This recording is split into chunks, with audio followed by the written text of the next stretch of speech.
Vamos a continuar con el temario. En primera instancia quise el día de hoy ponerles esa frase en función de lo que ha estado sucediendo últimamente. Y básicamente la frase es llevarnos a reflexionar sobre el papel que ustedes como autores principales de esta universidad. La pregunta principalmente: ¿cuántos de ustedes aprovecharon el periodo que se extendió para el registro a lo del Consejo Universitario? La reflexión es clásico, nos dejamos llevar por la situación y no nos involucramos en lo que está sucediendo en el momento actual. La otra es que definitivamente cerraron la escuela. Esta es la segunda ocasión que directamente les afecta a ustedes, retrasando que podamos ver los temas adecuadamente. No sé cuántos de ustedes fueron al centro a apoyar los fines para los cuales se cerró la escuela, por otro lado, si siguieron pasivos en su casa. Pero bueno, Gandhi, en su transitar por esta vida, nos decía que no se puede ser no violento de verdad y permanecer pasivo ante las injusticias sociales.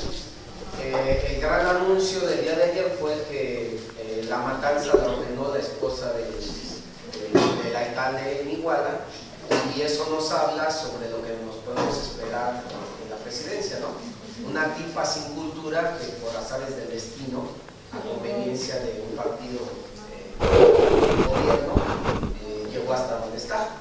Y entonces en el pasado sabemos que otros presidentes se han dejado manipular por sus esposas, y cuando son esposas que no tienen el menor sentido social de su país, pues es algo que se enfrentamos, ¿no? Bueno, continuando con el temario festivo, vamos hoy a introducirnos en lo que es la digestión y la absorción de macronutrientes.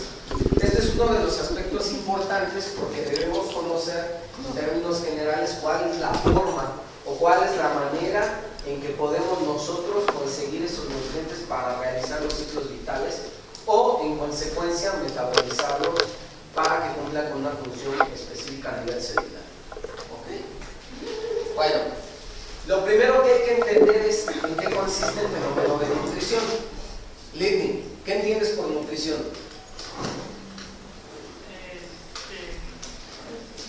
Es comer saludable, ¿no? ¿Es qué, perdón? Comer saludable. Comer saludable. Edith.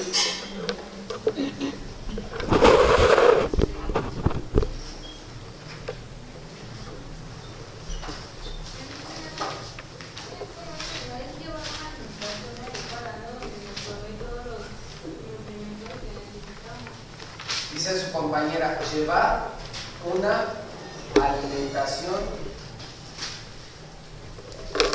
adecuada. ¿Qué nos puedes decir al respecto, Yasmin?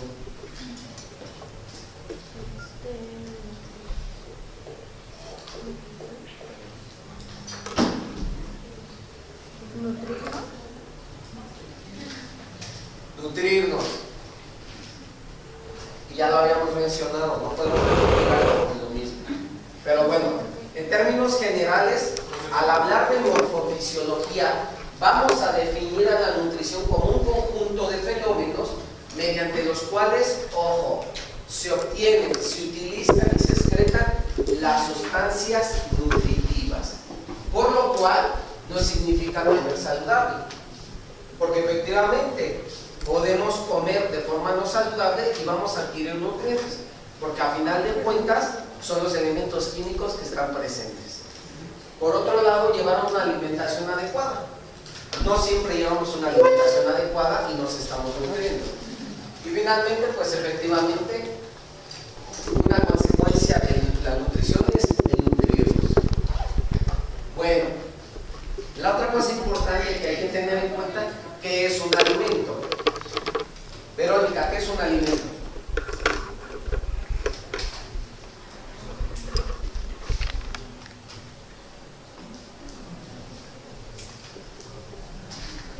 Lo que nos va a lo que nos aporta energía.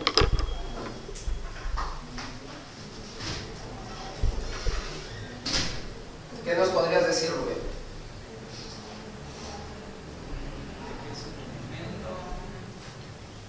Es aquel por el cual obtenemos aquel, estamos hablando de un medio. No tiene sentido que lo veas. ¿Tú qué piensas? Estás llevando ya materias de nutrición, ya has trabajado con alimentos y los has seleccionado. son ellos que nos aportan nutrientes. Un medio para aportar nutrientes. Como dijo la profesora, que eran productos de consumo que podían tener o no algo que nos podía aportar, bueno, beneficios a nuestro organismo y son las cuatro de energía.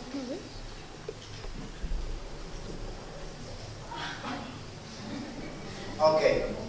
Para términos de morfofisiología vamos a entender como alimento aquellos, ojo, órganos, tejidos o secreciones que contienen cantidades apreciables de nutrimentos, los cuales están biodisponibles y cuyo consumo en cantidades y formas habituales son inocuos y atractivos a los sentidos.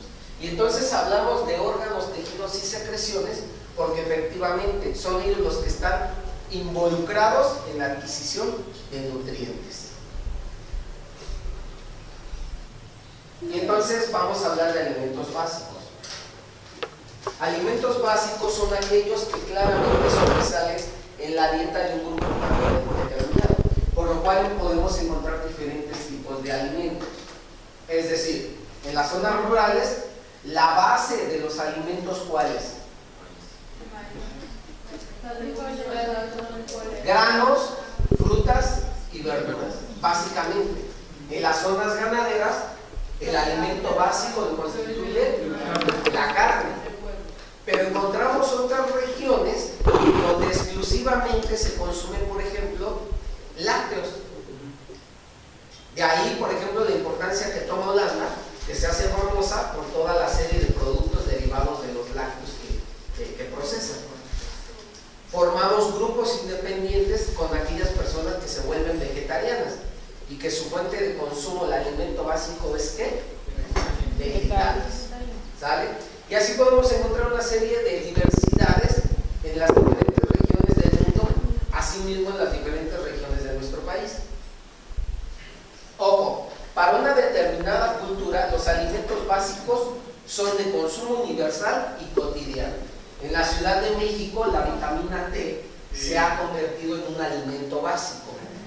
Es decir, consumimos tortas, tacos, tostadas, tamales, etcétera, etcétera, etcétera. Representan una fracción importante de la dieta. Y efectivamente, la tortilla, si no la consumimos a diario en nuestras comidas, no nos sabe la comida. Y hay personas que se acostumbran al pan y al PRI y al PRD.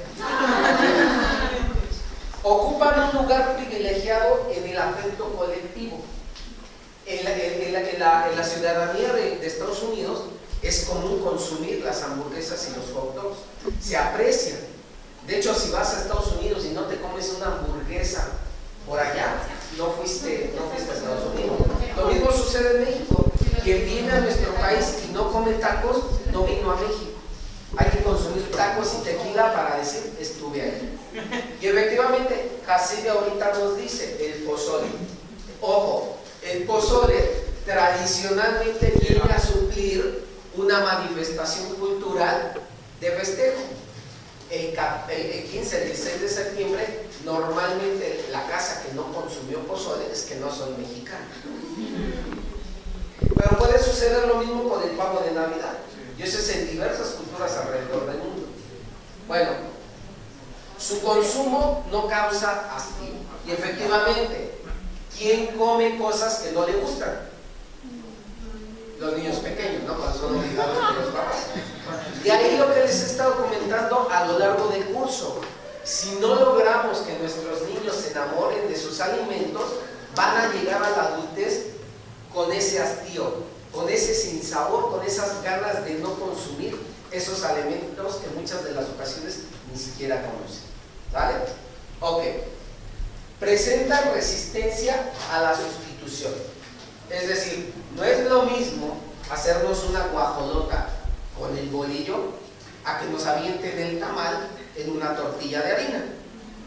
O sea, el producto es la harina de trigo, pero no es lo mismo la forma del bolillo a el disco tradicional de la tortilla de harina de trigo. Ok, el caso específico en nuestro país es el maíz y el frijol. Casa que no tiene maíz y frijol se dice que no son mexicanos. Pero como podemos ver, a lo largo del tiempo vamos cambiando nuestros hábitos de cultura y por ende nuestros hábitos de alimentación.